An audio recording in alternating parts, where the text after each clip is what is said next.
We are in the condition we are in the state of ignorance we are in the state of war, in the state of economic depression, in the state of depletion of the resources of our planet because of the greed of psychopaths who thought they could create their own reality. Well, look at the reality they created. You're listening to Sott Talk Radio, the world for people who think.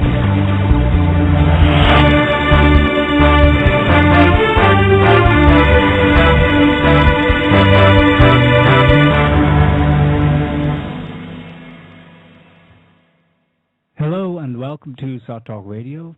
I'm your host, Neil Bradley, together with Joe Quinn and Jason Martin, Juliana and Laura. We're going to be talking tonight about a topic that we've covered a lot of times before and that really cannot get enough coverage.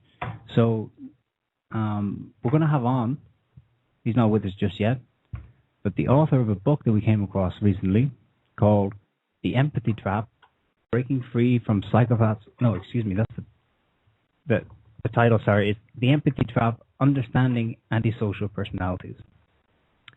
It's co-authored by Dr. Jane McGregor and Tim McGregor, and we're going to have Tim on with us today to discuss his research. Tim McGregor is a freelance consultant, writer and trainer.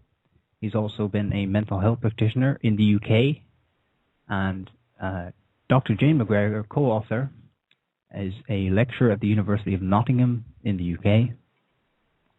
And before we get into their book, I think I should start by saying that it's a really good summary of a lot of things that I thought there was a wide coverage of like the core concepts. I mean, you have to read, like, say, for instance, 4 or 5 books, and they'll say all the different things. So it kind of brought a lot of stuff together from what I looked at. Yeah, exactly. Now, our listeners are going to be more familiar with, we've used the term psychopaths to describe the condition that people have. Right. Now, the authors of this book have preferred to use the term sociopath. Well, a rose by any other name would smell just as sweet type of thing. So, I mean, in a certain sense, we're obviously trying to talk about some sort of phenomena, that's some sort of phenomenon in this case, sorry, forgive my Greek, that's going on here in the world, that we're noticing that there are certain types of people, and we're having a lot of trouble finding a name for them. And I don't think that the psychological sciences are being very, very rigorous about the terminology, and that's been something that's been complained about very often, that, people just sort of coin terms willy-nilly, and even, the term psychopath, I find it kind of like a little bit of an obscene term to talk about those type of people by saying that they suffer from mind pain. That's a little bit weird. Yeah, it's kind of what it would directly translate to, but the authors, Tim and Jane McGregor, do point out at the beginning of their book that they're not, they acknowledge that there is this confusion over definition. Right. And rather than try to, get really deep into that, they do describe the essence of what the same illness is. Right. Psychopath, sociopath. Yeah, in the end, that's the most important thing. I think that a lot of people get caught up on minutia and details, and they sort of refuse to have discussions with you. They prefer to argue semantics or some definition thing when you're talking about some sort of real phenomenon that exists, and then therefore, if you don't use the right term, then they'll spend hours and hours with you. I think they're using the term psychopath, or sociopath rather, because they're not talking exclusively about psychopaths. Right. They're including several other types of disorders under this umbrella, all of which basically have the same, or share many of the same traits, but ultimately the encounter with any one of these personality disorders has pretty much the same effect, follows pretty much the same course. They behave pretty much the same way because they share certain traits, the main one being lack of empathy. Exactly, and hence the title of their book. Their point being that empathy is what is lacking, and what they lack as they explain in the book, is what can help the rest of us. Right. To they deal also with the talk problem. about, the empathy trap as being the fact that a person is empathic, has empathy, makes them a target, Makes them vulnerable. Basically makes them vulnerable. They fall into the trap of their own nature because they do have feelings. They do feel empathy, and this makes them susceptible.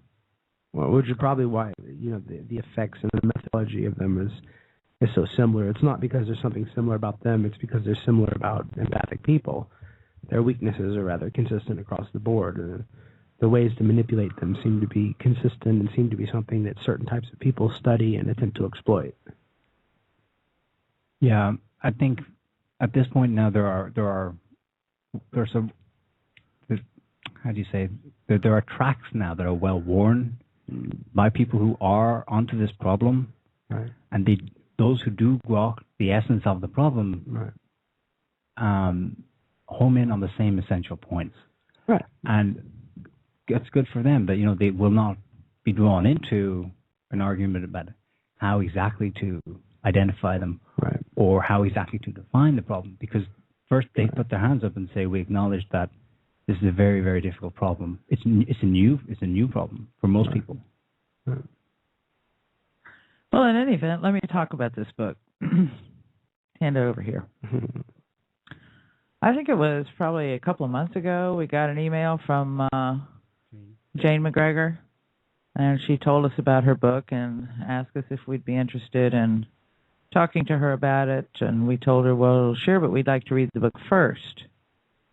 So in due course, the book arrived. It's not a very big book. It's a small book. And I sat down and read it pretty much in an afternoon. And, of course, most of you listeners who know me know that I've read probably every book on psychopathy that in existence, and I've read endless case studies and other personality disorders, narcissism, any kind of cluster B as they refer to them in the U.S., but I'm sure that they have a different nomenclature in the U.K. But in any event, as Jason just mentioned a little while ago, it really covers a pretty broad spectrum of concepts extracted from numerous books. And despite its smallness, they don't get bogged down in trying to describe every characteristic or give you case studies of psychopaths or different personality disorders or arguing over the designation of the disorder or how to diagnose, that sort of thing. They give you a profile, of course, which hits the high marks, and then they move on to, hold on here, let me put my glasses on so I can see what I'm talking about. I've got the book right here in my hand, and in their profile of the psychopath, they've got, first of all, superficial charm. The sociopath, and remember, they're talking about numerous types of pathological disorders that they're covering under an umbrella here, usually has a lot to say. A conversation with a sociopath can feel like being bombarded. The main thing about the sociopath is that all of their pronouncements are very authoritative. They know absolutely anything about everything, and they know the absolute bottom line truth, and nobody else can gainsay anything they say. Or if they try, they do that faux kind of, oh, I could be wrong, tell me if I'm wrong, but, and then, of course, you can't, in a certain sense. Because they don't allow you. Kind of very facetious. Because the minute you suggest that they might be wrong, then you get the next layer of bombardment. They use words and phrases intended to make them sound knowledgeable, right, but which, if you dissect their terminology or their sentences, they prove nothing more than gobbledygook. This peculiarity in their mode of expression can be exacerbated by their use of muddled-up phrases and mixed metaphors. And this is one of the characteristics of these types of personality disorders, and there are a lot of theories about it. The McGregors don't go into those theories because this is not a big examination of personality disorders. It's about the empathy trap. Sociopaths also come across as very charming the first time you meet them. And in the beginning of any kind of dynamic or relationship, they go out of their way to please you. They use flattery, and they do a lot to draw you in. They're called social chameleons. This is why a lot of people get taken in by them, because it's hard for them to believe that somebody who is so friendly, so charming, so talkative, so basically all of these things that make them an interesting partner in social conversation, that they really are dangerous. He says targets often later remark that they were overwhelmed by the sociopath's charm offensive. He may seem larger than life, a go-getter, a hero, an adventurer. They're grandiose. They have smooth conversation. And when you're in their presence, you feel that you're in the presence of someone who is very special, a superhero type of person. Mm-hmm. They usually make ordinary people feel boring and insipid, and these people want to attach themselves to this hero because it makes them feel like, you know, there's something in their life that's more exciting. So they go on to say describe some of the other traits of the sociopath, the need for the stimulation. They need constant stimulation. They become bored easily. Their heads are not full of the kinds of emotions that distract the rest of us. They have a very limited emotional range and are noted for their shallowness and fleeting attachments. They have a parasitic lifestyle.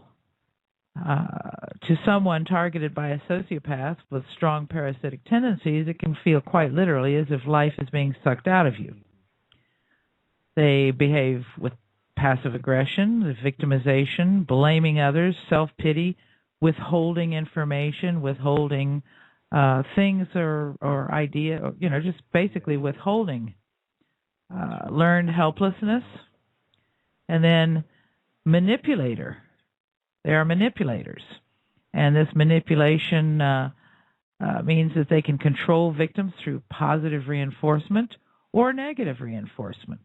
They can use praise, superficial charm, sympathy.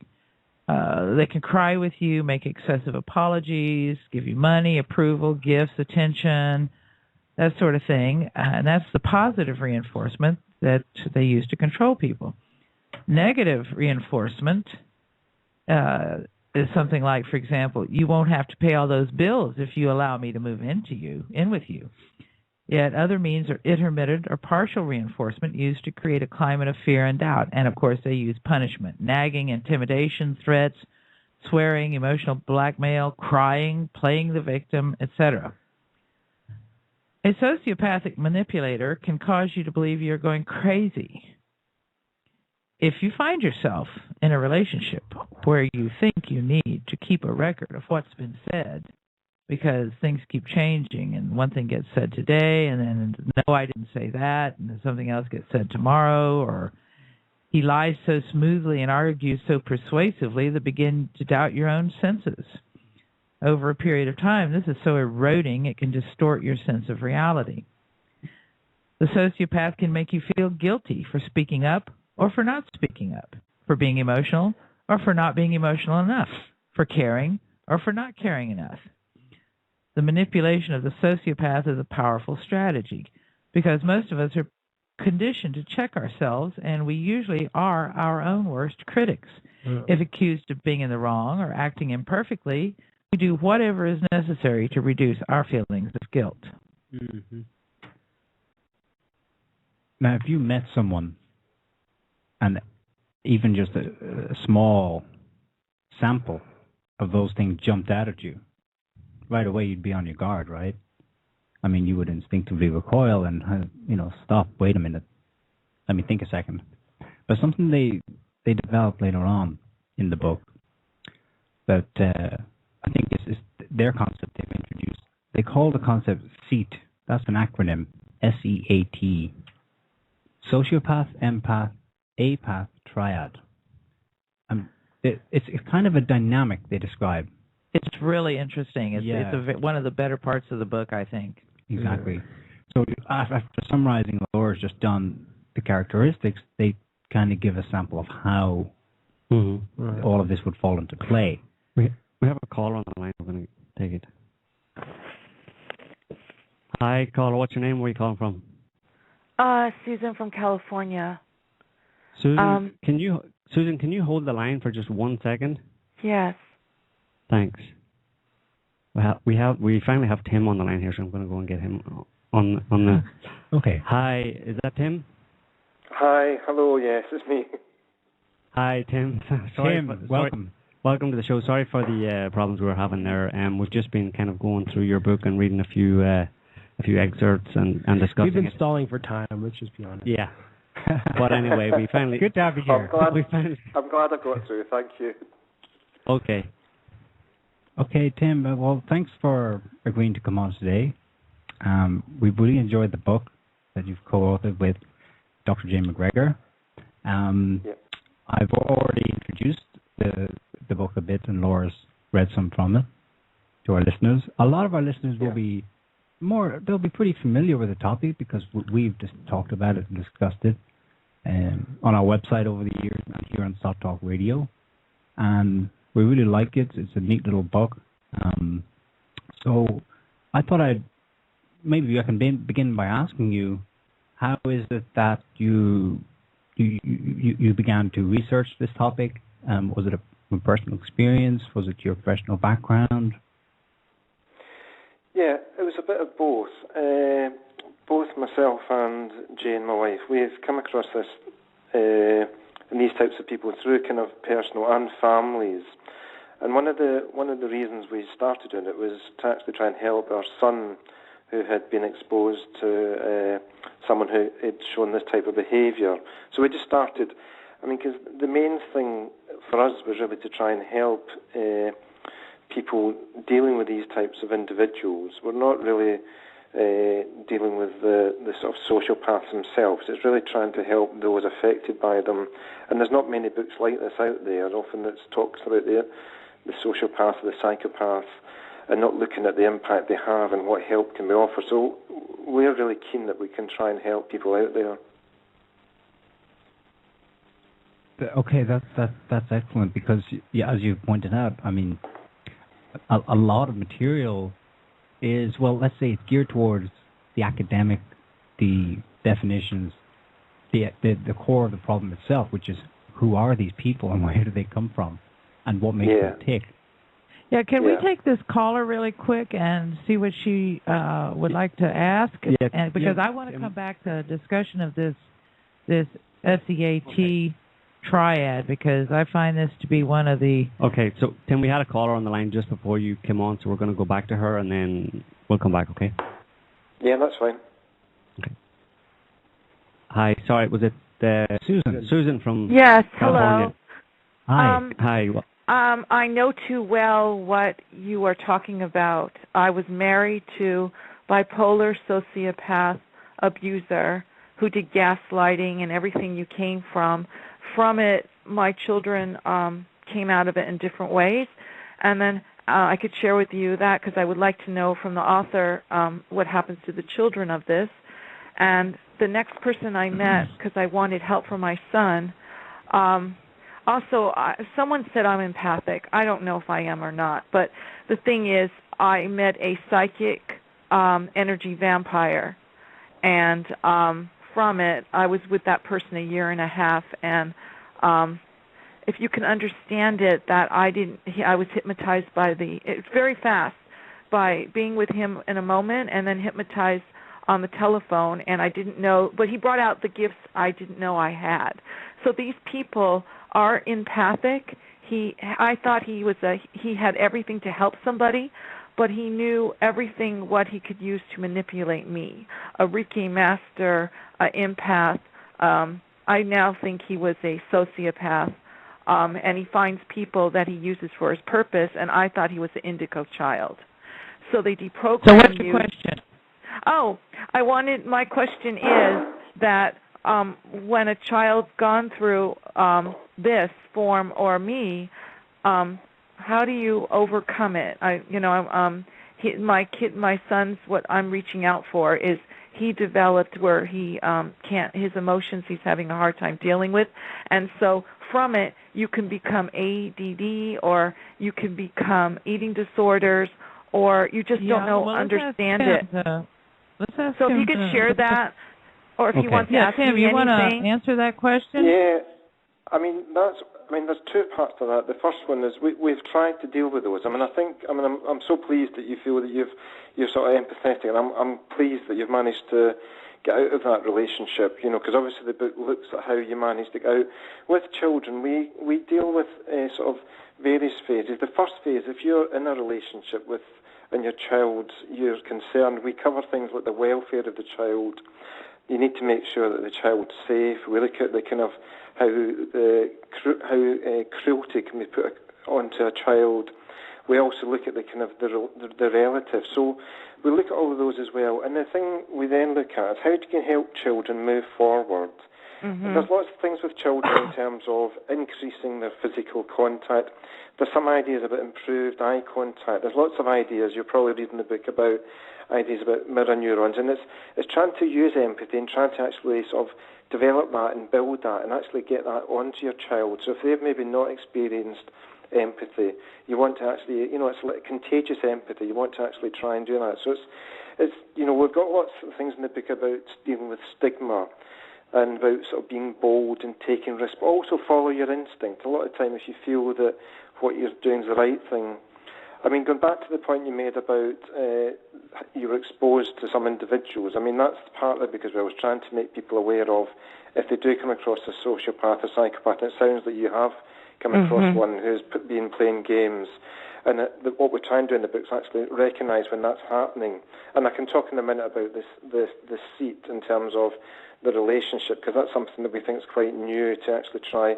But I think with children, there are ways forward. We try and sort of look through, and there are lots of kind of support groups out there. Like, for example, Jane, my wife, uses some of the Facebooks. There's one in particular, it was Children of Narcissistic Sociopath, sort of parent support group that's been very helpful. So I would hope from this session there is hope out there.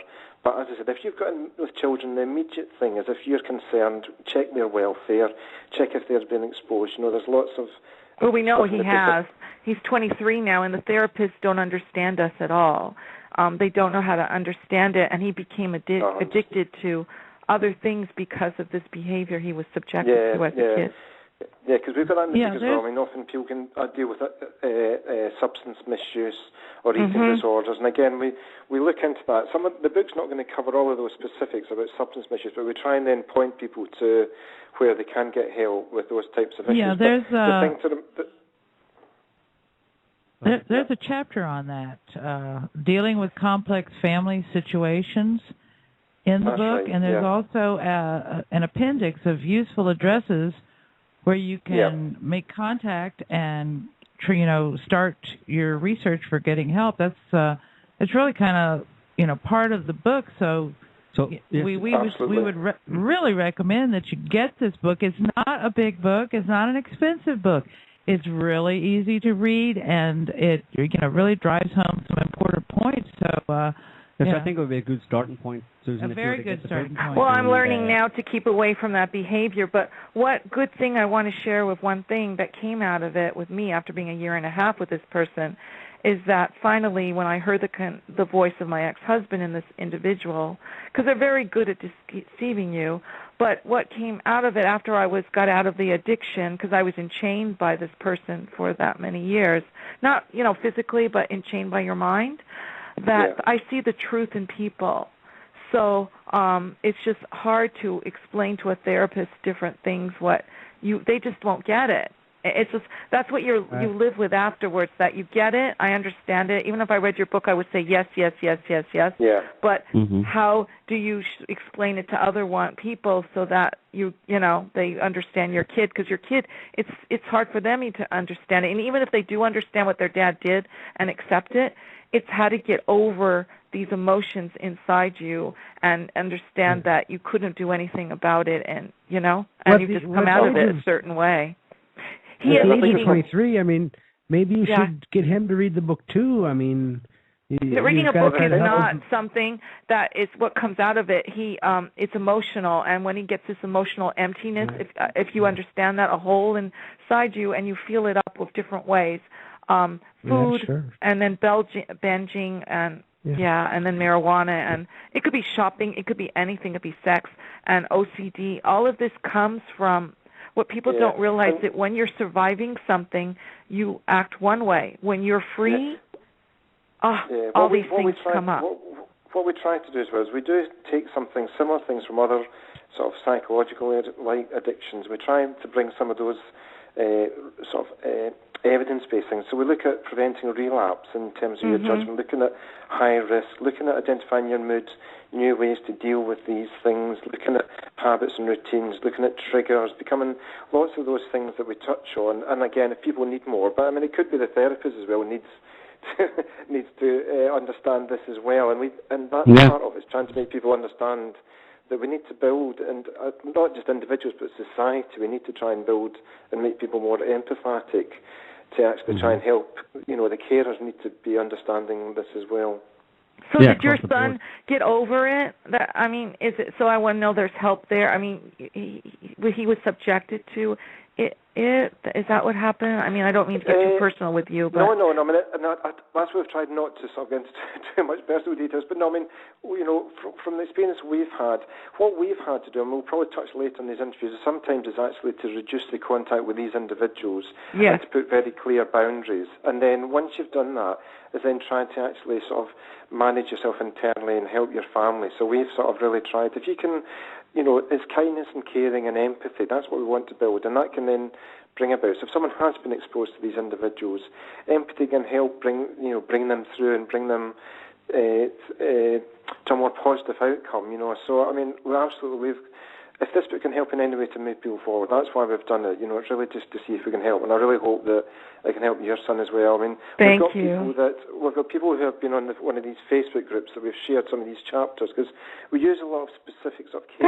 I wouldn't mind that if you put if you put your information, because I've met other people that have this. And the thing is, when after you've gone through abuse, physical, mental, and any of this behavior, when you bond with other people, you vibrate it, and so those people can, and you don't realize it. So people come out of it wanting to help others, like myself, and there's others who know how to be more manipulative than they come out of it a different way. You understand that the victim may become, or a person that gone through it can become a manipulator, but a spiritual and losing trust.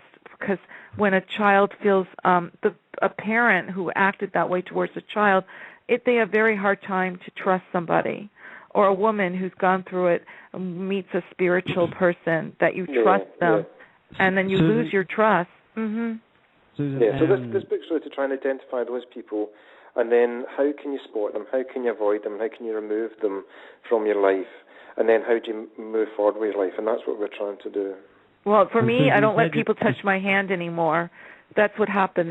He touched my hand, and he caught my energy, and that's pretty much. But it's not just touch. You can get into a person's mind, body, voice, anything. Okay, I'll get off. I'll let you. There's other people probably want to talk. Thank you so much. Thanks for your call, Susan. Thank you. Okay, bye-bye. Take care. Right. Thank you. Tim, we actually have another call here. I'm just going to go ahead and take it because they've been waiting for 11 minutes. They seem to have persistence, so I'm going to reward that. Sorry. Hi, caller. What's your name? Where are you calling from? I'm hello? not sure if you're... Hello? Are you talking to me? I am indeed, yes. Okay, it's Patricia. To the previous caller, I'd like to say that, trying to tell someone that you were a victim of a narcissist or a psychopath, whatever, most people aren't going to understand it. I think she'll get most support talking to people that have been through that. Yeah. The reason I'm calling is, I was in a relationship with someone who was a narcissist, and it was pretty traumatic. Thing is, I learned a lot from it, but from looking into it and all, I realized that on a global scale that we have what they call those corporate psychopaths that are actually running the economy. The Wall Street people and that kind of thing. So it's a much bigger thing. These people, absolutely, get into these corporations and they rise to the top of the thing because they have no fear. They'll do a $1 billion short sale or whatever they do, and to make a lot of money. So they're running our economy. So I think it's vital that people understand what these people are capable of. I mean, they can ruin a relationship. They can damage your trust. I'm getting over that, but they can also damage a country. Yes, they're this is what's happening on a global scale. This is what's wrong with the economies and the EU and all that kind of stuff over there. So it's a much bigger thing than just on an individual thing. But for people who've been through it, I think they'll get the most from other people have been through it, because I tell some of my friends what I went through, and they wonder why I stayed so long. And that's not going to help me, No, yeah. And so I've tried to educate them somewhat, but you're just going to get kicked by your friends if you tell them some of the stuff you went through. Yeah, because, and they care about you. Pardon me? I think that highlights one of the things, though. One of the things we're trying to do is to try and understand when people do put their head above the parapet and say, this isn't right. And that's one of the key parts of the book, is we do need to encourage people to say, hang on a minute, this isn't right. We need to be doing something about it. Now, obviously with corporate, that's more difficult, but we're still trying to identify where we think there's a sociopath and how we can actually spot them and actually what can we do. Now, some individuals, what we're trying to do here is trying to understand how can you work with them. Now, obviously, we need to make society much more sort of empathetic, if we can put it that way, and actually more considerate and caring, so we actually have a more equal society. But even when you were talking there about talking to your friends, sometimes that can be described. So the friends, we talk about this thing of the seat about sociopath, empath, and apath, and often sometimes people are apathetic, sometimes blinded. They don't want to see what people are doing. They maybe don't want or are worried about actually putting their head above the parapet. And that we find there's a big proportion of the population are like that. So sometimes people don't want to do anything because they just want to keep the things the same. And that's where a lot of time this interaction happens. But I can talk about that in a bit more detail in a minute. Yeah, we're gonna. Is that okay, Patricia? We're gonna get into some stuff here. We really haven't had a chance to really get into some details yet. But thanks for your call. Really interesting. Okay, and let me. All right, bye. Let me give a little introduction, Tim, here on this topic, because I want to get you right into it as quickly as possible. Earlier in the book, they write about the story of the Emperor's New Clothes, and as all of you probably know the story, which is that there were a couple of con artists who came to a kingdom at some point in time, and they claimed that they could make these wonderful, fabulous clothes, and they spent all this time doing it and producing, basically nothing. They pretended to be sewing the air and cutting garments, cutting fabric and so forth. So they made the Emperor's New, and the whole thing was based around the fact that the Emperor and these self-assured con artists, first of all, they completely duped him, and since he was in a position of authority and they were authoritative in their speech, it was basically, if you can't see the Emperor's clothes, then there's something wrong with you. And the only person in the kingdom who actually had the courage to say, but the Emperor is naked, was a child who just saw it and it was obvious. So this story that they've got, or this idea, is about the sociopath, apath, empath triad, and all of those people who would be going along with the con artists, the sociopaths, and the Emperor, who is kind of the authority figure, would be the apaths, people who go along with, who don't care enough. It might even be, if I don't mind interrupting, it might even be more the kind of the rest of the population, because obviously what and that it was a Hans Christian Andersen sort of fable, was that if you can't see the clothes, then you either must be stupid or you're unfit for your position. So everyone was worried about, well, I can't see anything, so am I unfit for this or am I stupid? So what you're right, actually, what the little boy was, we think, would describe as the empath. He was the one who actually had the kind of courage to stand up and say, everyone thought, oh, the emperor looks wonderful, and he said, no, he's got no clothes on. Now, what we're looking at is the idea with the kind of seat is the kind of the sociopath. If we describe it just briefly, the sociopath, we describe it as someone, a very loose term for someone with no conscience or very little empathy. I mean, zero empathy, to be honest. And sometimes we talk about their humankind's minus the kinds bit. And, there are well-known ones. We then talk about the empath, who's someone who's got a high level of empathy, who sort of sees the situation for what it is and challenges it. But they often can be at risk of being targeted by the sociopath because they see them as someone's challenging them. Because sociopaths, some of your callers might say, they might lie, they might sort of make up things because of no empathy.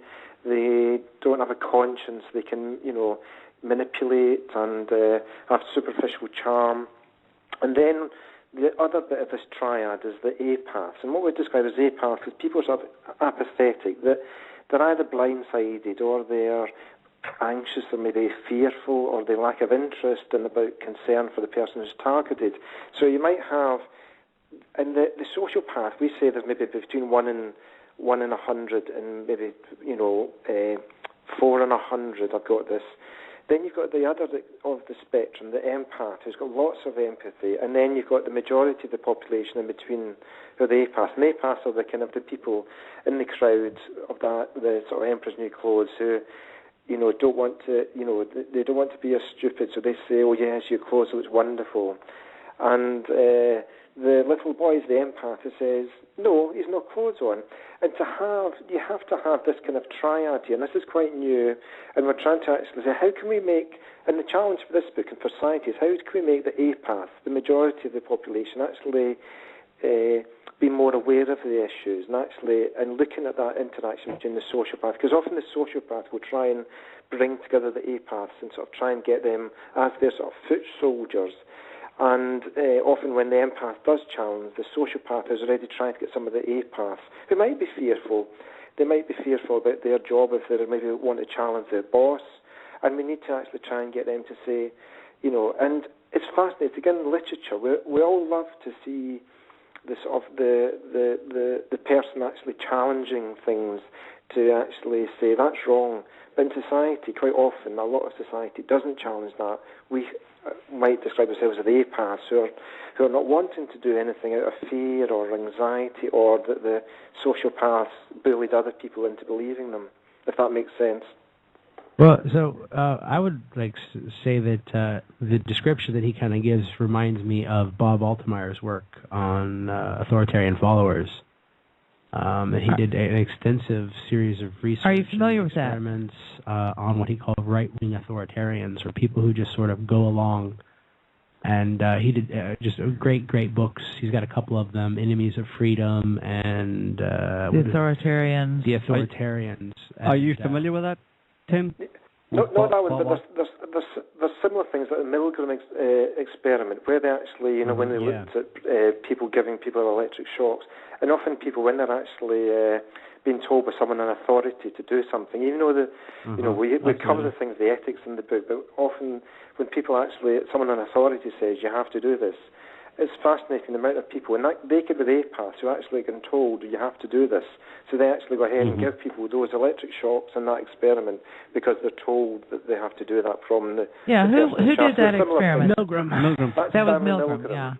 Yeah. And there's was it the Stanford prison experiment? There was a couple of them, but all of them kind of took the work he took that work and took it to the next level, talking about exactly what you're talking about, which is these apaths. And I just find this to be fascinating because you've got here in your book, it says, the apath is the type of person most likely to do the sociopath's bidding. Being apathetic in this situation means showing a lack of concern or being indifferent to the targeted person. Yep. Apaths are an integral part of the sociopath's arsenal. I think that's extremely important, and contribute to the sociopathic abuse. And sociopaths have an uncanny knack of knowing who will assist them in bringing down the person they are targeting. And this triad that you've described. What did you guys just come up with this yourselves? Yeah, it was just actually I'm sat at our dining table at the moment, and we were having dinner one night, and we were trying to think about this. And the key thing was thinking about, because as I said at the beginning, the book is really to help those exposed. So we're trying to think what we knew people who were very empathetic. We had come across people who were sociopaths. We're thinking, well, what do the rest of the people do? So we came across, and we just think this is quite a good way of understanding. And what we can do is then how, not just individually, how can we help the apaths, but we need to help them actually. And all of us will have these understandings. We'll all be in groups of friends or family who we can see perhaps similar roles. And how can we help the apaths and the empaths sort of fend off and manage the sociopaths? And a lot of time through the book, is actually empathy can help to build. It's contagious. We can actually, the more empathetic, and it can help with the sort of apaths. But we need to help. And we've based a lot of this, the idea of the sort of spectrum of empathy, and people can move. Apaths, no one's fixed on that. Now, some people think the sociopaths have no empathy at all. There's a bit of studies looking recently, but they might be able to switch on, but that could just be acting. But the majority of apaths can shift where they are. They can move along the spectrum. They can become more empathetic, and that's part of this. Is one of the things towards the end. We were talking about children. Is actually trying to teach children in schools how do you become more empathetic. Because we don't teach children how. So hopefully that will then deal with some of the. I mean, obviously this is sort of idealised, but if we can try and get more people actually in the kind of apaths, and we've described the sort of apaths are about probably 60% of the population, and then you've got the sort of the extremes at the other ends. Do you think that the apaths can actually be taught empathy in the way that you're describing, or do you think that they would simply, in the same way that they follow the herd now with a kind of psychopathic elite, do you think they would simply follow a benevolent leader and do what society does, or would they actually learn it from the point of view of being able to actually, create or manifest actual empathy within them? Well, a lot of the sort of scientists now are looking that people can move and change, and we're trying to we've been thinking of this in terms of society. Is it becoming sort of more empathetic? People are becoming less tolerant of violence. There's a lot more challenging, and there's a lot more kind of social justice. So people actually are becoming a bit more empathetic and are thinking more about other people rather than in the past. I mean, even thinking of things like, which is terrible, the kind of child sex abuse. Maybe 20, 30 years ago, people wouldn't challenge it, whereas people in the UK and I'm sure other countries are much more challenging now, and actually that might be people are putting themselves into those situations and say, this isn't right, I need to do something about it. But when I was growing up, I mean, I'm in my 40s, often, there was stories, people might not actually talk about those things. So you might, I suppose that's one of the advantages of your programs, is society becoming more empathetic? I think it might be, and we are, as I said, because we're sort of more tolerant and we actually are thinking more in terms of kind of gay marriage. There's lots more of people being much more thinking about the kind of equality and about all those types of things. There's lots of things going on here, but we go back to your original point. I think we can help. If we have to talk more, and that's one of the reasons that if anything comes out of this book, if we can get people to talk more about empathy and what it means, and saying can we build on it a bit more, then that would be great. If we can get people to have that dialogue, because at the moment people don't really talk about that very much, and as I said, that people don't even talk about it at schools and stuff. So I think if we can get more people to talk about it, then hopefully that can all be a good thing. Okay, we have another call here, Tim, so I'm just going to go ahead and take it. Yeah. Hi, caller, what's your name and where are you calling from? Hello?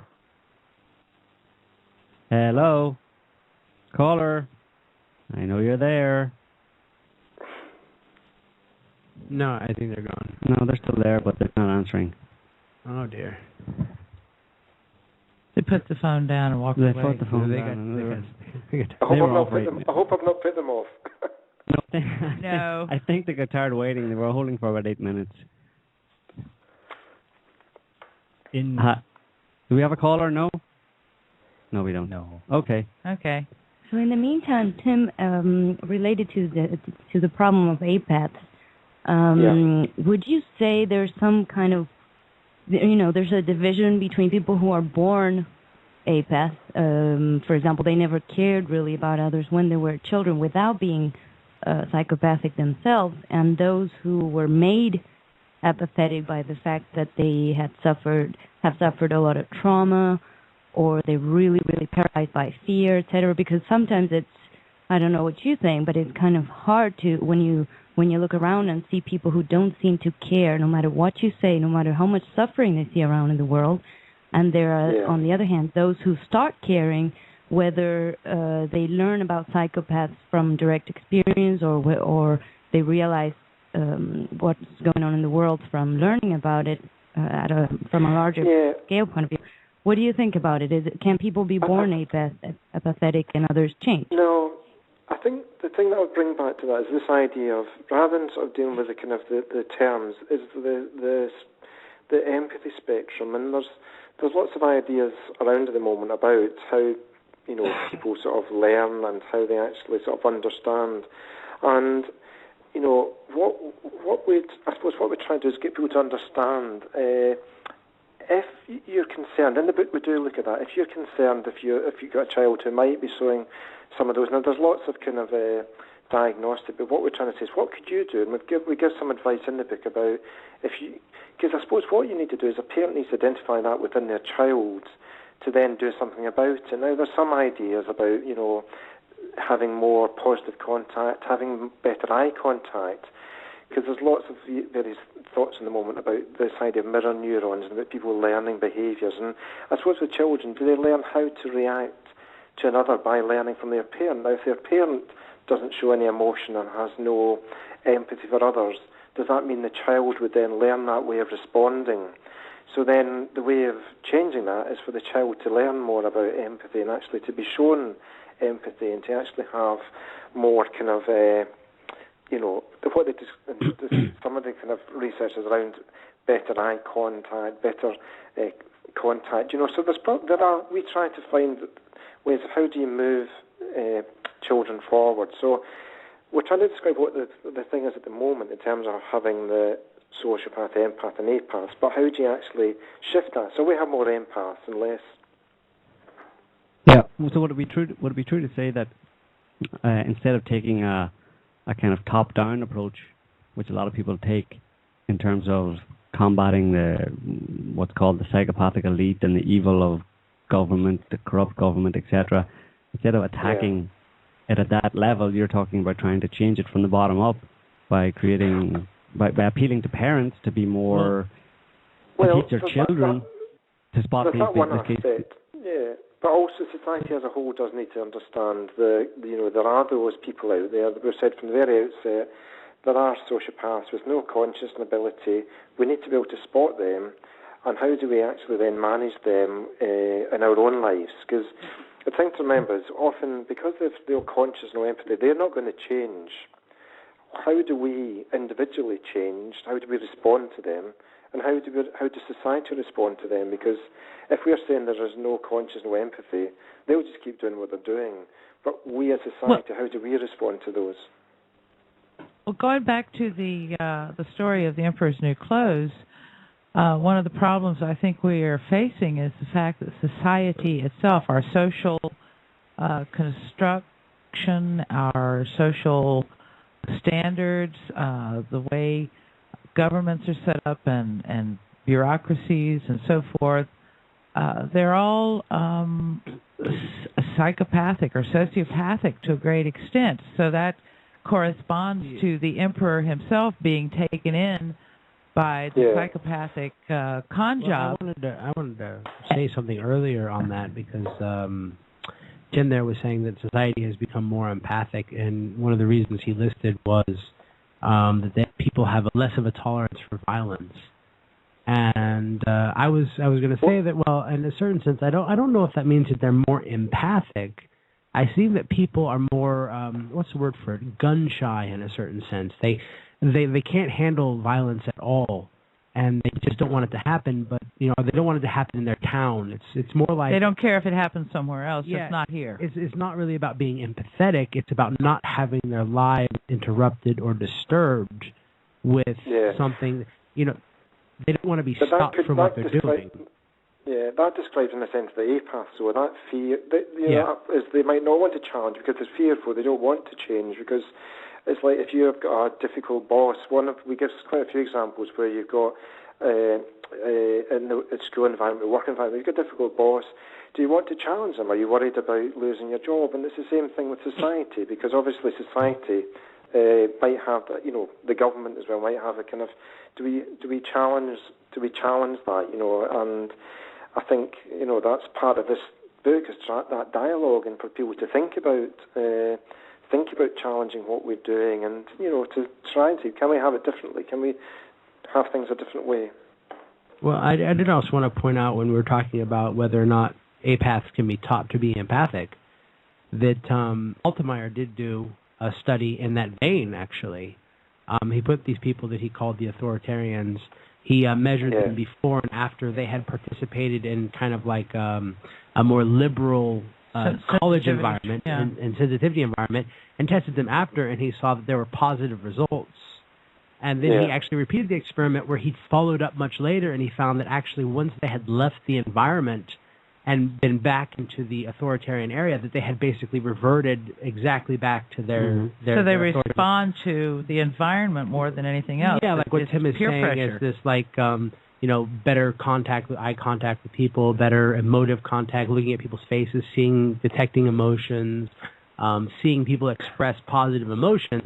It does kind of rub off on them, but of course, once they re-enter a negative environment, then those negative kind of sociopathic, narcissistic things that, make them apathic again, that they just they can't deal with it, they fall back into it. So obviously continual exposure is probably the most important thing. At least that's what I kind of gathered. Well, it's like, I think the chief thing about them is that they want an authority who is going to be responsible for them and who sets the example for them.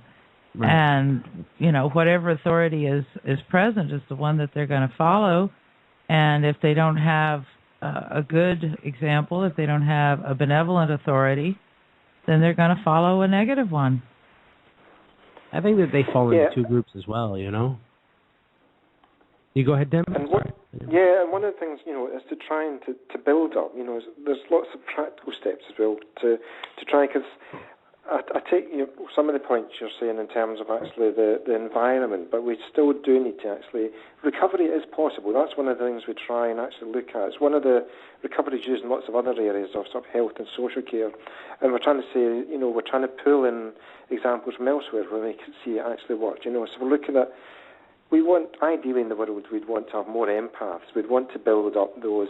So we try and find ways. So it's how do you deal with day-to-day stuff? Looking at, as I was talking to one of the callers earlier, looking at preventing relapses, looking at all these high-risk situations, all of those things, and then dealing with the fallout, and if we can try and, it's a step process, it's going to take a long period of time, and there's lots of people looking at this, but what we're trying to do is looking at how can the individuals, now, we can help look at the scientists, looking at what they're doing, but we also need to look at how can we help the individual day-to-day who are exposed to the sociopath, and how can they, because one of the other things we were concerned about is often people have, with particularly lots of mental health problems, who have probably been exposed to sociopaths in the past, and there's a huge impact on the health community and the health provision. So we want to actually try and help people so they're not ended up becoming unwell, both sort of mentally or physically. Well, that's the beauty of this little book, because it's like sociopathy 101 for the average person who is suffering in a situation they don't understand. It lays everything out in clear, plain language. It gives wonderful examples. The name of the book, again, is The Empathy Trap. Understanding Antisocial Personalities, and you can get that on Amazon, right? Yeah, you can get it on Amazon, I'm pretty sure, and you can. It talks about. It just covers the whole spectrum of things, and it talks about dealing with family situations. What do you do if you have children? How to identify it, how to get yourself out of it, how to recover at the end, dealing with the stigma, because that's a big thing. A lot of people who've been in a sociopathic relationship, they're kind of like shell shocked. They've got PTSD, and they want to talk about it. I mean, it's and people don't want to hear it. They don't want to hear them talk about it. They blame them. They shame them. That's a big part, is the blaming and shaming. And so this little book really gives some good pointers. I don't think anybody would regret buying and reading it, because it is it's excellent. It's one of the best. Oh, thank you very much for that. I think our first caller, Susan from California, she sounded kind of shell shocked. Like it was so raw for her. That she was saying, "Well, yeah, okay, get the book and read the book, but how do I fix it now?" Because she's still in that stage, right?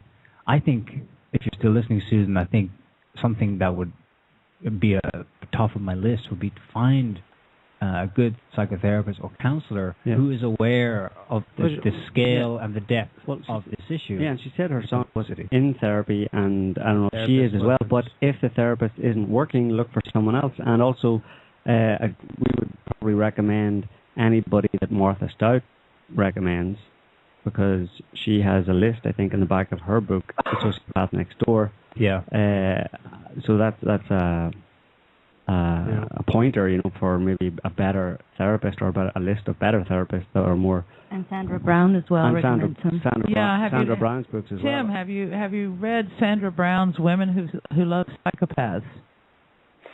I'm not aware of that, but we are looking at similar types of issues as well, because we actually are looking at writing up something else at the moment around with families as well, and looking at women. So that's something that I'll take away and I'll look into that. Yeah.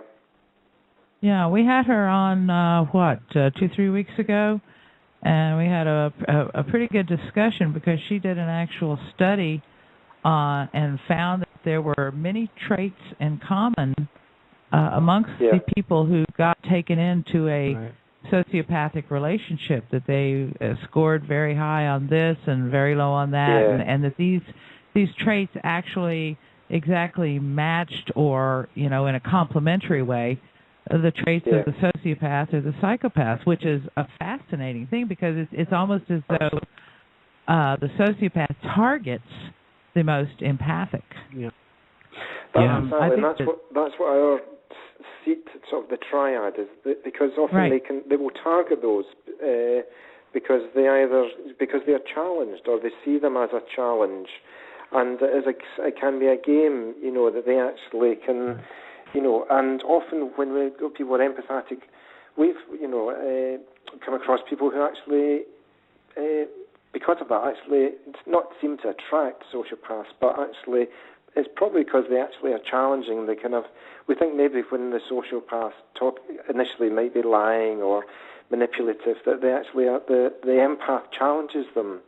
And as I said, that's what this book's trying to actually look at. And often then the sociopath can come back to the empath, and they're not happy. And then the apath, the rest of us, can be brought into that, and and the sort of empath often is the targeted one. So there's similarities what you described there, and what we're doing. And it's actually how can we? And I suppose that's what we're trying to do: is how can we help people identify they are being exposed to a sociopath, that they actually are being lied to, and they're actually dealing with something like that. Try to spot them, and then do something about it. Well, if you don't know Sandra, we can arrange an introduction, and you guys can chat across the Atlantic there. And absolutely, that'd be wonderful. Yeah. On the topic of victim selection, I've always sort of looked at it. Evil seems to always want to, they always have, these stories of like the evil satanic priest, always wants to sacrifice the virgin type of thing.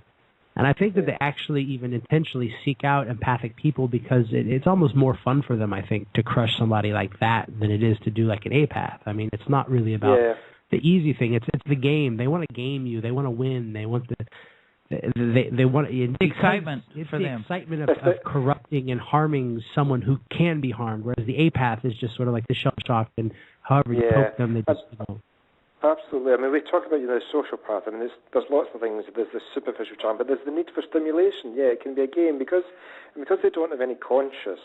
It's just a game for them. They can lie, they can manipulate, and often they are then doing that with the person who does have empathy, who does care, who does actually worry about these things. And it is, some people describe it as a sociopathic dance. Absolutely, we need to help people, and that's really that's what I mean. Because when I come from a sort of healthcare background, and it's really our passion is just trying to help people to actually manage those situations. Do you teach classes? No, because this book's it's just come out in the last 2 weeks. But we are looking at providing some training to professionals in how to deal with this. In the UK, it's not really. There's very little actually been done on this. So we are looking at providing training. And that's what we're looking at over the next couple of months, is how we can manage that. And I'd be interested to know from yourself and anyone else if there is anyone else doing similar type of training. Sandra is doing that. She has programs that go in and teach policemen how to recognize the signs of this kind of abuse. She teaches social workers, legal professionals, judges, lawyers. Even goes into hospitals and teaches the hospital personnel how to counsel, how to recognize these sort of things. She's got some pretty good programs.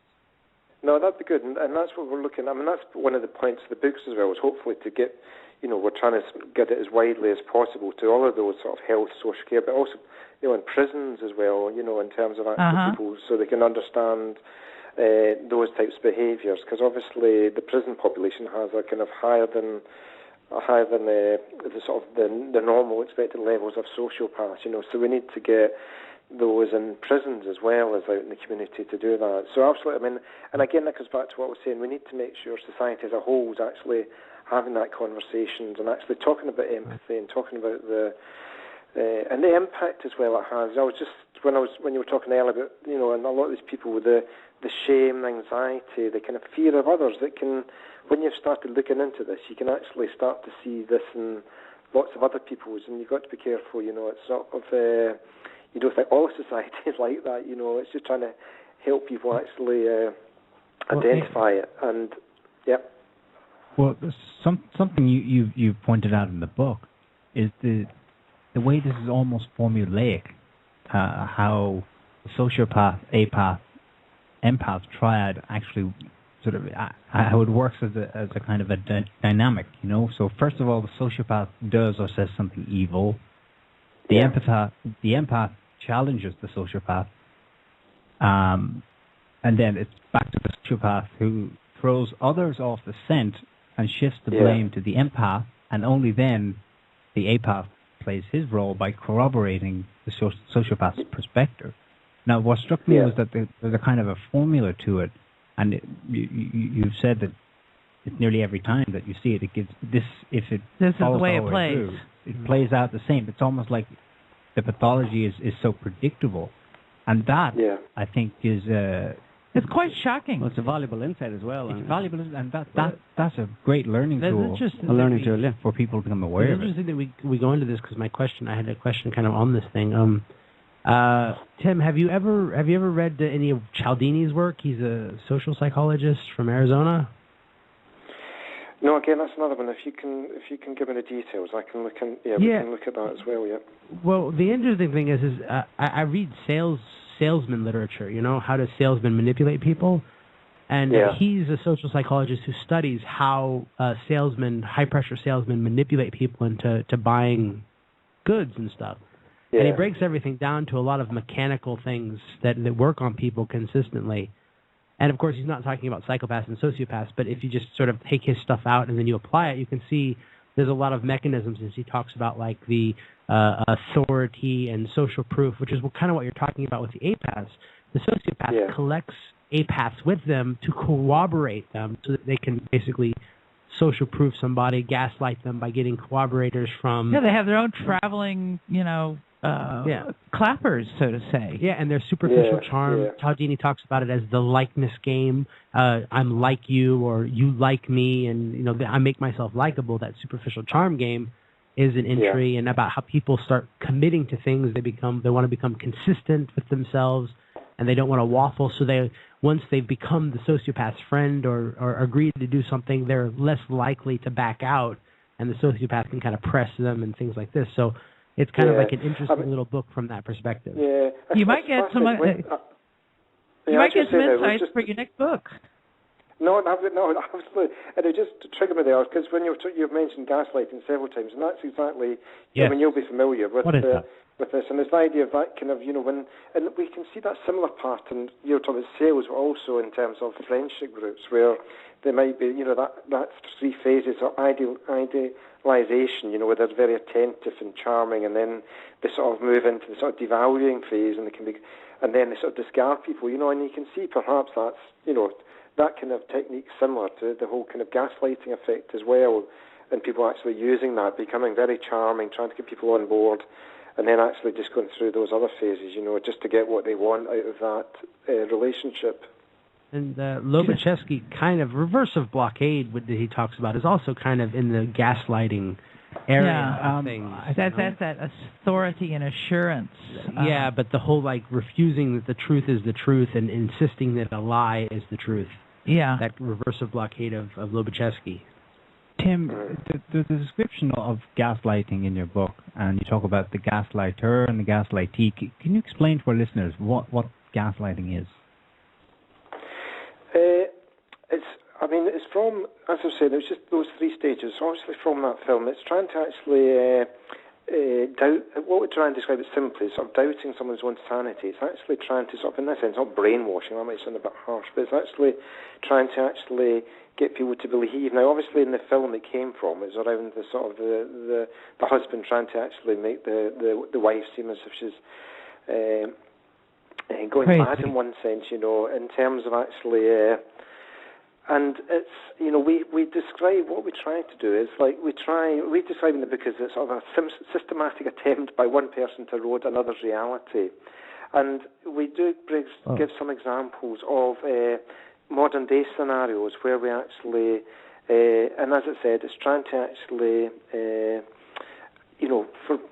as I said, to sort of erode someone else's what they're thinking, trying to change, trying to make them think they're actually going crazy and that there's strange things happening to people, and it's a kind of sorry.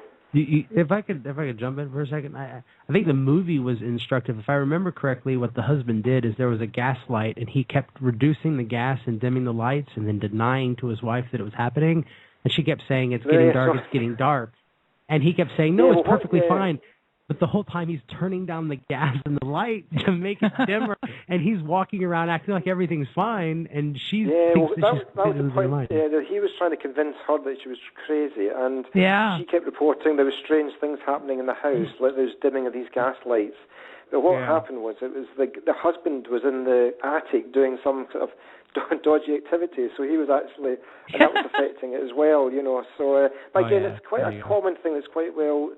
And often when you describe it to people actually say, well, no, that's happened to me.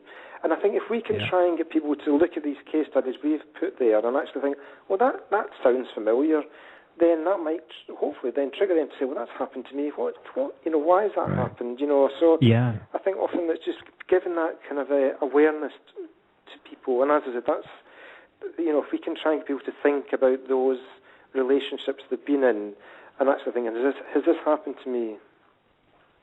Yeah, I think we've seen that just here on the show. We've had two people call in and go, "Oh my God!" That's exactly. I know exactly what you're talking about. People will understand. For all the confusion or whatever about terms, nobody's really paying attention. They are listening because they have direct experience, so they can go, "Well, that happened to me." Yeah. Go on. And it can happen Go ahead. No, I was just going to say it can happen in any relationships. We're saying it with, we give some examples within parents and a child, or between siblings, or, groups of friends or work colleagues. It happens, and, it's trying to actually, for people to see that it's actually happening. It's affecting our sense of reality, and we can disbelieve what we're seeing, and we're trying to get people to see that they actually, something's been happening to them. Yes. I was reading your book. I was looking at this little bit on page 26 about gender differences, and this is something that does bug me because it's really true that there hasn't been much in the way of any kind of serious research on gender differences in sociopathy or psychopathy or other types of disorders. I remember reading one study where it was being proposed that women who were diagnosed as bipolar or with borderline personality were just a variation on psychopathy, that they were sociopathic conditions. But anyhow, I mean, that's still all up in the air, and they're still arguing about it everywhere. But it says here, it says the harmful potential of some sociopathic women can be overlooked. And then it says, from the available literature, and this is what I find interesting, it would seem that when women direct their aggression towards others, their victims are generally those within their domestic sphere of control, a partner, a family member, a child, a friend, work colleague. And then it says, much of the harm or aggression carried out by women involves manipulation of or damage to peer relationships through aggressive competitiveness, withdrawal of friendship, ostracism, overt bullying, telling lies about the victim to promote her rejection by others, and other acts of interpersonal aggression, which is being described in contrast to what men do, because their aggression is basically to damage the victim's sense of control. Male aggressiveness is more visible, more likely to result in arrest and punishment than is the case with women. So this means that women probably are, I don't know if there are as many as sociopathic women as there are men, but this description of how they bully and dominate, in social relationships, would you say that that's kind of their main way of doing what they do?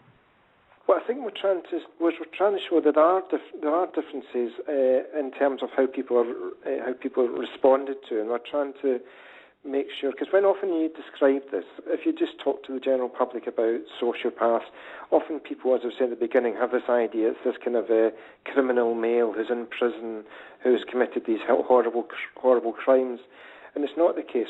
And a lot of the case studies we've got are trying to actually give cases of women. Now, we're not saying it's more or less. Some of the studies earlier on looking at the kind of the split, say there are more men, but what we're trying to do is trying to get people to understand that some more social women are overlooked. We've tried to link with there's an academic called Caroline Logan based in Liverpool who's looking at these issues with sociopathic women, and we're sort of trying to develop that. Now, it's not a kind of and it's trying to sort of see how these people might be missed or might be overlooked because of how their behaviour might be slightly different. It's not any different in terms of the lack of empathy or how they're reacting. It's maybe just how they're interacting within families and society. And it's just far too easy. And I think that of this book, I think we'd be really keen that people don't overlook women, because often they can be causing harm, just perhaps in a different way to male sociopaths. So we just need to be sort of mindful of where they are out there. I always have a problem when people sort of like start talking about sociopaths and psychopaths, and they always attribute to them violence. And I think the violence is a symptom because it's more available to men. I mean, it's not really strong physical violence is not always an option that's available to a female psychopath. She won't get so much success with what they want because You can't pick somebody. They want to win. They want to win, and they realize that a man realizes that the strategy to winning is a physical intimidation of people, and a woman's not going to be as physically intimidating, and so she's not going to choose that outlet. But violence is kind of like is one of the choices they make, but it's not intrinsic to them. And but then you would still.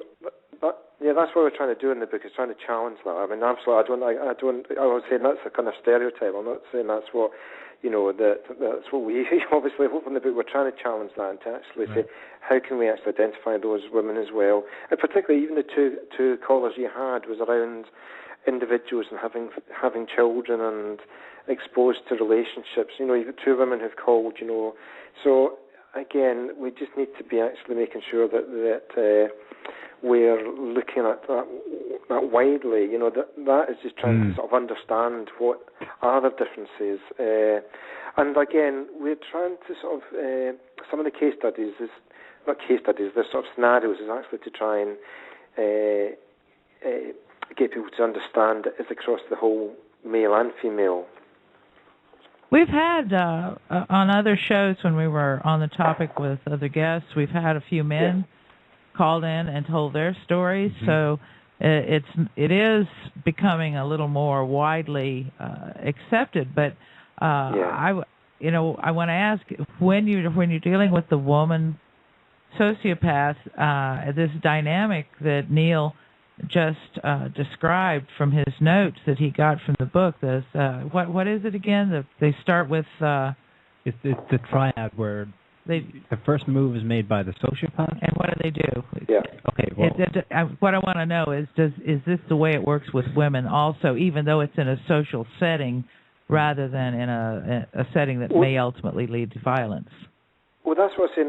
One of the examples we'll give is around sort of withdrawal, with women. It might be not in terms of manipulation, but withdrawal of friendship or ostracism, overt bullying. It could be sort of ostracizing someone within the playground environment, not talking to them, talking to others about that individual. There's the kind of the playground politics, and we're trying to draw in some of those examples from other kind of social groups as well. So it's it's trying to identify that we have been exposed to a sociopath, that there's the kind of, in terms of the APATH, the sociopaths actually trying to get the sort of the rest of the group to actually go along with what they're saying. It might be, in terms of the bullying, they might have done something in a local town or something, and the sociopath then tries to get others in the community to sort of on their side. So when they actually are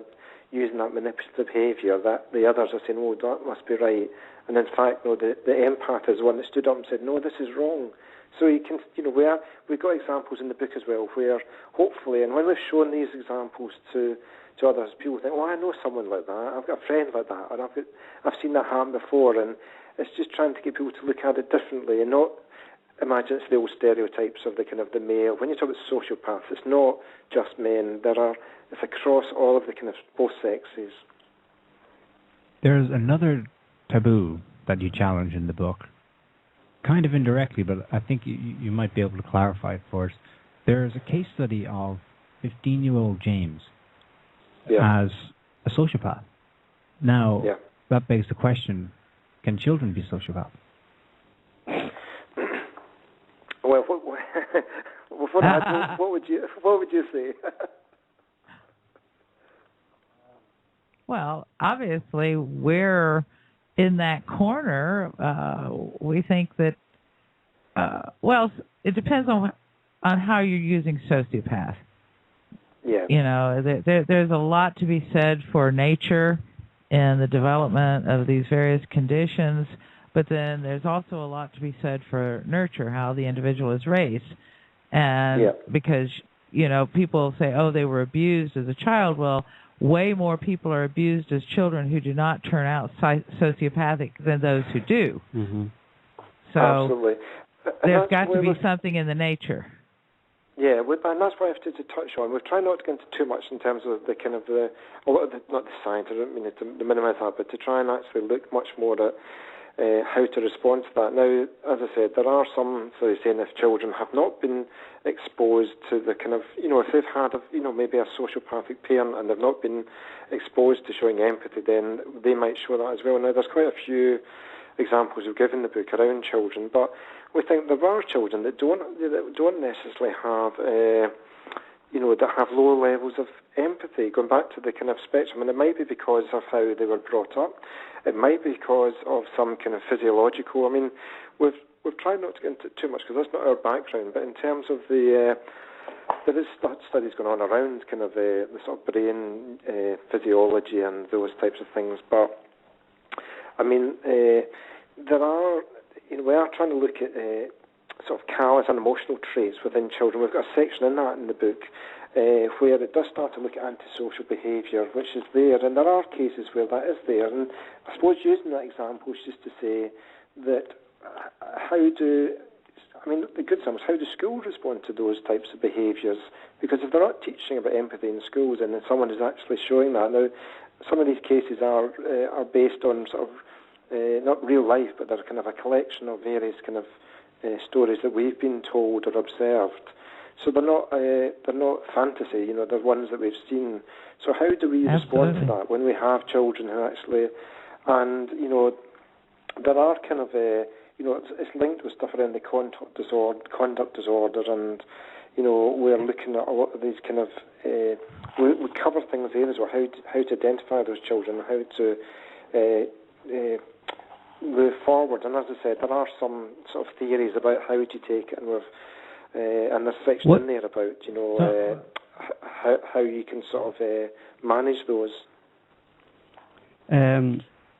Tim, do you deal with, when you're talking to people about this and trying to bring awareness of sociopathic behaviour, especially among children and stuff, do you broach the topic of that there, in some cases of certain children, depending on the behaviour, that it's basically a lost cause?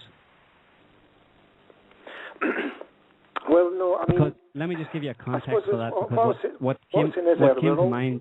Sorry.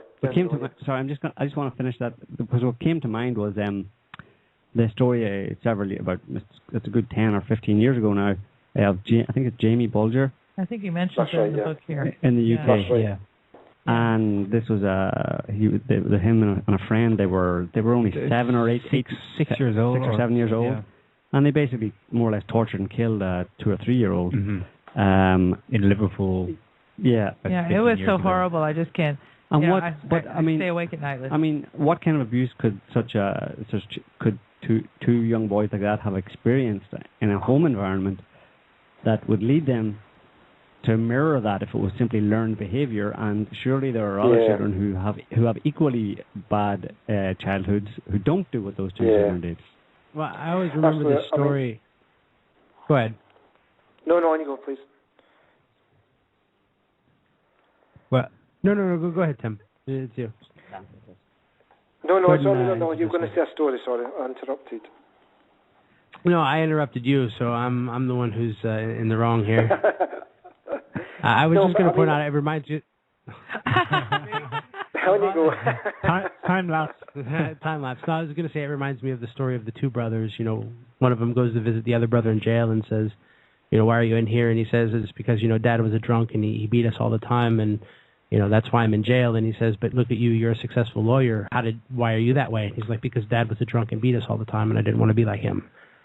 Yeah. So it's all about the person and not so much about the situation sometimes. Well, exactly, and I think that's why we said at the very beginning, sometimes we might not necessarily know why the adult or the child is behaving that way. We need, it's like if they are, how can we identify those things, those types of behaviours, and how can, because there's lots of academics and scientists looking at all the kind of the environmental and the kind of physiological reasons, and that's not really what we've looked at. I mean, that's not our area of expertise. There's others who are more experienced in looking at why something.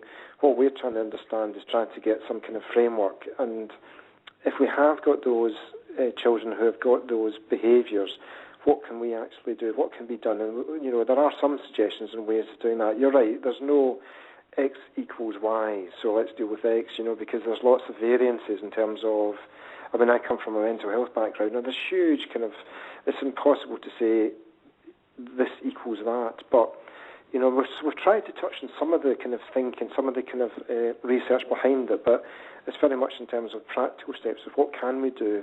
And as I was saying to one of the callers earlier, there are certain sort of techniques within the book where if parents have got concerns, but also how are schools challenging those behaviours, how are teachers challenging it.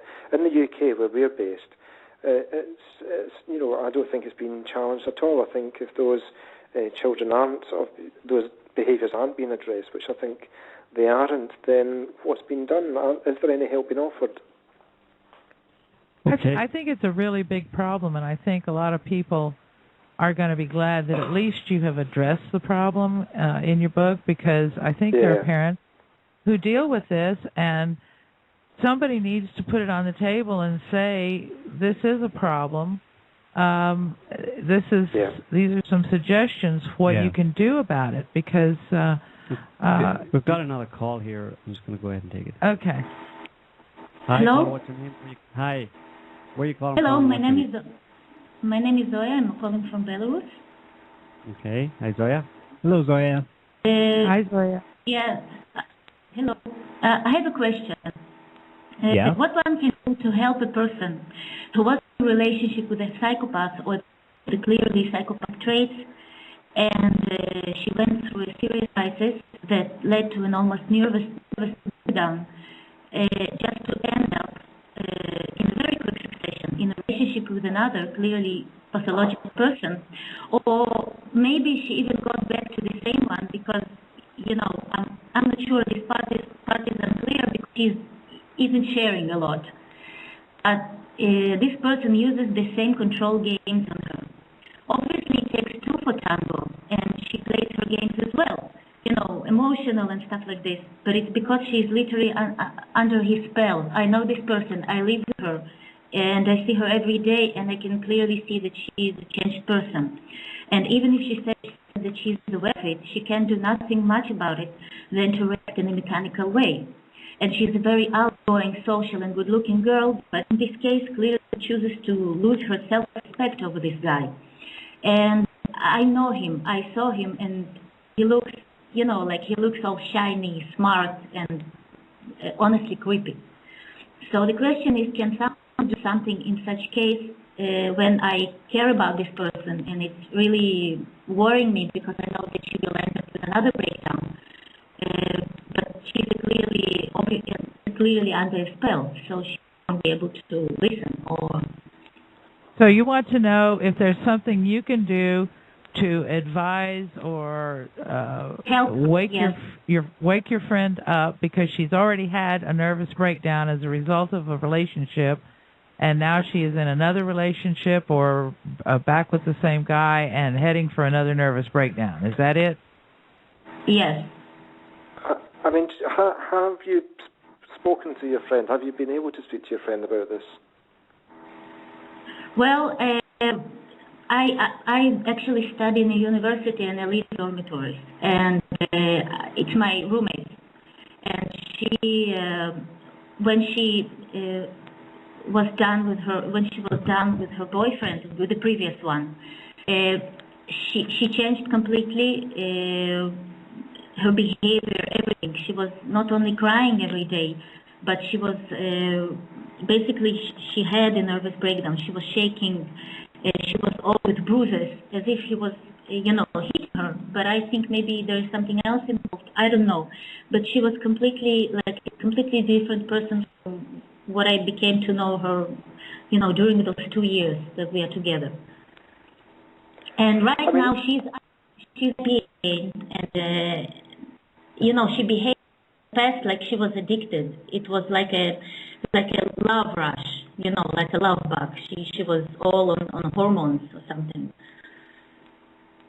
I mean, the first thing I think, you know, is to try and help them identify that there's some abuse taking place. So that's why I'm suggesting is trying to find ways, because obviously they might be feeling very confused or bewildered or feeling anxious or shameful about the situation or fearful of this person. So we need to try and find techniques to actually try and help them to identify and recognise something is happening. And are there any specific techniques, Tim? Well, I mean, there's things in here in terms of if you have the concerns. I'm not trying to sell the book, there's things in here. Yeah, no, go ahead. But that's the key thing, I think, is to try and recognise that it is happening. And I suppose with your friend is actually trying to find ways. And it could be, it's difficult to talk about detail here, but maybe just trying to reflect back. If they've actually expressed some concern or anxiety, that maybe just using sort of simple counselling techniques like reflecting back those anxieties to your friend might them to help to build and understand that what they're thinking. Similar, sort of simple counselling techniques using reflection and those types of techniques. So if they voiced any kind of thoughts around or any anxiety or anything about what's happening, reflect that back to them, trying to get them to recognise there's maybe something not right here. Mm-hmm. Are there any books on this kind of technique? Sorry, I missed that. Can you say Are there any books that describe this kind of technique? Well, within this we do start. It's simple counselling techniques. It can be sort of simple, sort of cognitive behavioural. We have got some techniques in here, but again, the thing is, how can you help your friend actually to identify that something is happening? So, as I said, it could be for them to even just, or even if they're listening, just take a few notes in terms of if someone is saying something to them, and then actually reflect it back. So it might be kind of the caller. Does your friend actually express any concerns about what's happening? Well, she does, but you see, the problem is that she has some sort of a psychological problem where she sees it as validation of herself, because she basically worried about how she will be accepted, if she will be accepted, if she is loved, and everything like this. She does everything for him, so it's a sort of compensation, because it's like she needs it for herself. Yeah, and the thing is, we need to, for any of those, we need to try and identify, for them to identify that there's not something wrong, but there is some abuse or something not right taking place, to then, so as I said, it could be trying to actually reflect back some of those concerns, because obviously they're going to be very, very fearful. There could be stuff, even going onto the internet and finding similar stories, or looking at books around this one or other books as well, trying to identify maybe a similar environment, either within this book or within a kind of magazine, where you might be able to take that to them and say, look, this sounds a bit like you, a bit the similar situation to you. So trying to look if there are other things out there that they can actually, because if they just see it as themselves and no one else, but, it might be that just looking at elsewhere to see if there are other people in a similar situation. Or a movie. Because I thought that as long as she's not expressing, like not sharing with me that she sees something wrong, it's like it's not my place, so to say, to interfere and point it out to her. No, I think it's fine. To try and actually, if you're a friend, to be able to actually, being able to highlight those things and just express concern. And again, this goes back to what the whole book's about, is empathy, that you could just say to them, I'm just a bit concerned about what's happening, and given some examples of, just a couple of points that, because again, if you've actually, that could be a real opportunity in there to actually show that you've got that compassion and understanding and that you're concerned. Would then start that conversation of actually, well, maybe I'm a bit concerned about this, or, because again, looking at, if you've known her for a while, looking at what she was like before in other relationships, there's the times where you could talk about what she was like in the past and what she's like now. From what I understand from reading the subtext of this situation is essentially that until she at least starts having an inkling that something's going on, what you're talking about is doing battle with him more than trying to do anything with her, because until she sees that something's wrong and says it, for you to reflect back, as Tim's saying, until she starts to say, wait a minute, I'm in trouble, I need to find something, until she's looking for that, you're not going to make much headway because you're going to be doing battle directly with him. If that's something you want to get into, fine. But I mean, I'm not sure I would really recommend that. But stories, books, movies, exposing her to similar situations, indirectly to things Actually, that would make her think. But she lost friendships because of him, and because others see this as well. But the thing I would say here is that, in terms, bring the compassion into this. Show compassion to her. And because she might feel ashamed about the situation, she might have some insight that she might feel ashamed that she's in this situation. So it's showing that compassion, and maybe just again, it could be that he's, as we're talking earlier, she's been gaslit by the person. So we need to have. She might be doubting her own sanity again. If she's got mental health problems in the past, she might be worrying that that's happening again. So if you show some compassion, empathy, and as I said, looking at what she was like previously, or in different conversations, that might help to actually then start her to think through some of the situations she's in at the moment. Well, or find someone like yourself, the caller, who actually who is understanding and actually trying for you to share your experiences as well, maybe in a similar situation. Well, the interesting thing is Cialdini uses this exact example when he's talking about how people get manipulated, and he uses the example of a woman who's being abused, and she leaves the man, and suddenly she starts doing really well, she gets a new job, her life's all good, and then the guy comes back, and he convinces her that he's changed, and she goes back with him, and, it's not a week later that he starts, beating her again, and this went on for a very, very long time, and he started getting interested in why it was that she was with this man. And he found that a lot of it had to do with the social pressure around the person, that once they've made the choice to go back, once they've made the choice, and once they've told their friends, oh, he's changed or he's better now, they'll do anything to conceal the fact that they made a mistake. They won't want to go back on what they've said. The shame factor. The shame factor is so powerful for them that they will actually put makeup to cover bruises, wear long-sleeve blouses, as the song goes, to hide the fact and to conceal from their friends the depth of what's going on. And how to get out of that, of course, Cialdini doesn't really have anything to say on it because he says it's really a pickle that the person is in now because it's their own mind that is keeping them in the abuse, and it's until they actually come and say, I realize it was a mistake, until they can get past that social pressure, that guilt, it's really hard unless you can draw them out. What we try to do as well is bring in stuff. I mean, there's similar things like addiction, where someone actually might recover from addiction.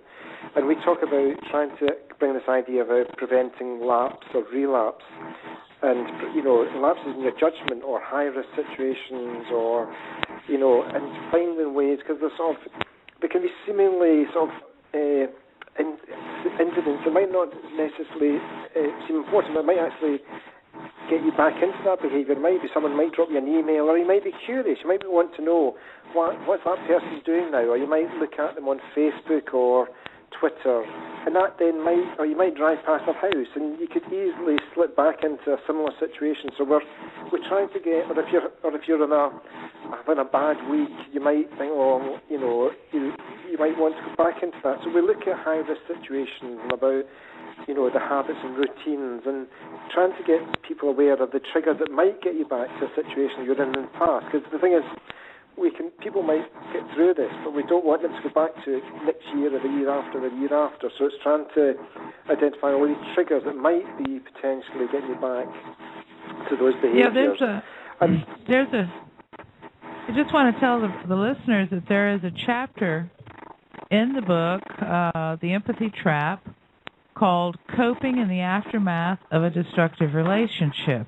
And it has several chapter headings: witnessing sociopathic abuse, dealing with the draining effects of trauma, shame, coping emotionally, talks about the stages of grieving, denial, anger, bargaining, depression, acceptance, dealing with anxiety, stress, and anger in the early days, pressing the pause button, gives some tips for tackling stress. It has a whole list of things you can do to tackle your stress, relaxation exercises, dealing with frustration, venting. Venting means releasing pent-up feelings of anger or getting things off your chest. Then it talks about how to reduce venting gradually, and then how rumination is not necessarily good for you because it involves dwelling on or thinking deeply about the thing. Yeah. Basically, this book is really something you got to get. Yeah, this book got so many. Know yourself, and then there's lists, there's checklists, mindfulness, how to control your ruminating time. What to do when the stress and anxiety aren't shifting for you. Dealing with the traumatic memories. These are just priceless bits of information. How to establish boundaries, regain control of your life. Here's a good one for the caller. Is it ever advisable to tell someone they are sociopathic? I would say rephrase it. Is it ever advisable to tell someone that they are in a sociopathic relationship? There's diagrams, the recovery process, and then this is the beauty.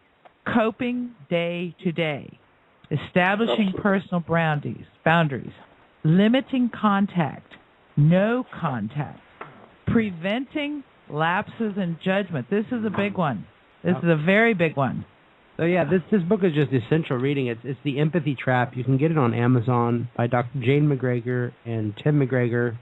It's like a little handbook for people who need some practical input, the ABCs of dealing with this situation. Something that's been really lacking actually in the literature because of course there's all kinds of interesting theoretical stuff. Yeah, there's a lot of different books that describe a lot of, but this is basically it's not focused on these extensive analyses of psychopaths, sociopaths, narcissists, borderlines, blah blah blah. It's about people who get into these relationships, what happens to them, how to get out, and how the heck to cope with it. So it's I was actually very pleased with this book because it's something that's really been needed, and this one is one I don't have any hesitation recommending highly to all our listeners. And thank you. That's very kind of you also. Well, it's a really nice book, and you got to understand we have shelves full of books on this topic. We have an entire library. We have over 10,000 books, I think, at this point. Yeah, at least. This is one of those books that was just it's so easy to read and so fun. I don't know if it's fun so much, but it's easy to read. After reading like all of these other books on and narcissism, and the worst ones are the scientists who want to spend 30 pages nitpicking some particular detail, and you just want to get to some. I think it's fun to learn about it in the sense that this is a topic that is really harmful. It has harmful effects on people, but it's also fascinating. I mean, if it's really true, that one in 25% or something. Oh no, sorry. You're saying 1 in 100. Even if say 1 in 100, it means 1 in 100, which is a conservative. I mean, it still means 3 million people in the States and about 70 million worldwide. It's just one of those things you think, why is it not being tackled? Exactly. And it causes so much damage to society. Absolutely. Well, I think one of the best things about the book and what you're saying here is that it's actually liberating. It might not be fun, but it's very liberating. And the examples you're giving are really something that people can relate to.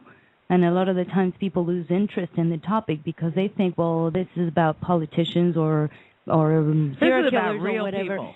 And when you get to examples, whether you're dealing with a sociopath or not, when you get to examples of concrete manipulation, something that really affects you in your life, and it seems that from the approach you take in counseling, you're doing just that, taking people through the various steps where they can recognize what's really, really going on in their lives, which therefore hopefully will take them to a point where not only they can get out of difficult situations and heal, but also start seeing the bigger picture and how these sociopaths, these people without empathy, affect the entire society, because they can more easily extrapolate what happens in their home to what's happening in society than doing the reverse process of seeing something that seems far away.